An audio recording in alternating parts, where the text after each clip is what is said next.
Some sweet nectar is coming from there, something sweet to attract the ants. From the flowers also they get something. Otherwise, why will they hang out there?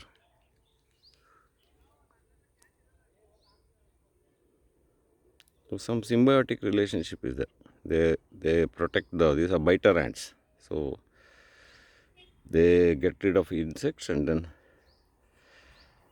this plant gives some benefit, some sweet stuff. And then this is the first time I'm seeing the fruit. Not yet ripe and it looks like this. Here also ants are circling away, some small species of ants. But I don't see any aphids here. So this is an example of a symbiotic relationship. This ant also gives it something to that tree, some benefit. And then it gets back something in return. So as opposed to a parasitic relationship,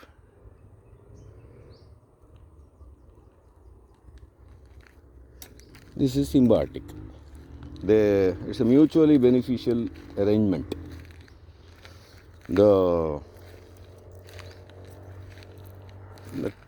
plant gets some protection from all these. Probably caterpillars and all will be eaten away by those ants usually, and then everything, all life depends on eating. So if something that is worth eating is there on that plant, then for in some species, whatever it is, particularly ants, sweet sap and all, such species, they get some nectar out of it, and then that is the incentive for them to go and hang out on that plant and look after it. This is also something new, lot of new species today, but it's getting dark, so I can't really photograph anything more.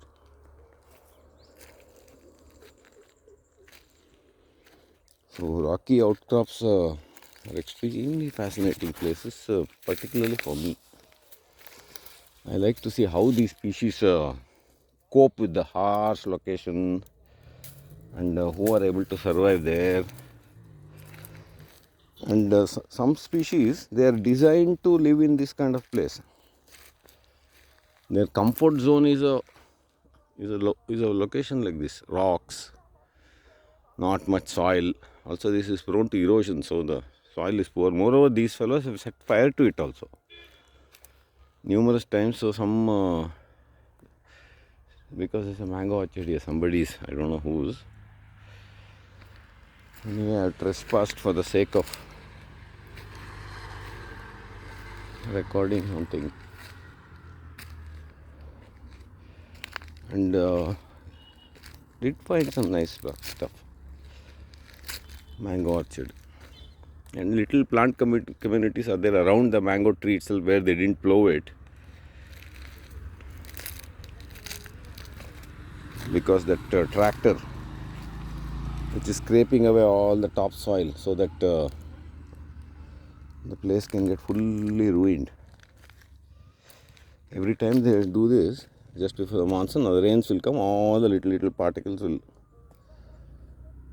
go away with the rain, exposing more and more rocks. Finally, it will become a barren desert.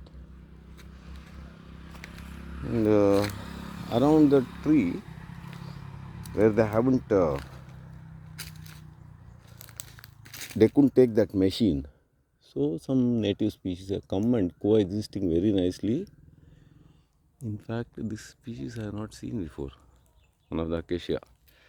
So in this plant community, along with the mango, which is not looking too happy because that other tree is kind of too big to coexist with this mango. It's a legume, so it will improve the soil. So along with that, one of that, this must be some cassia maybe. Anyway, whatever it is, that one, Then sandalwood also. Little birds have come and in their droppings they put the seeds. So sandalwood has come. Then Ziziphus, that also from bird droppings. Alangium salvifolium, that's also from bird droppings. So if you have one nice tree, little birds will come and take rest there, and then they'll poop there. So that provides some fertilizer for that host who is provided them some shelter. And then in the droppings, whatever the seeds are there, they all come and occupy here, and a little plant community is created.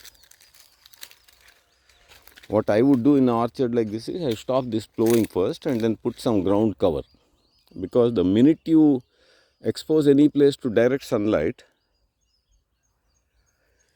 weeds will come, invasive weeds, that too thorny, noxious, which cows don't eat. Horrible kind of species land up here, and then they try to reoccupy and regreen. That's how nature thinks. Too much of constant disturbance is there, then the most toughest of species which can survive all kind of abuse, and then which cows don't eat, insects don't eat, nothing eats, that type of plants will come and occupy.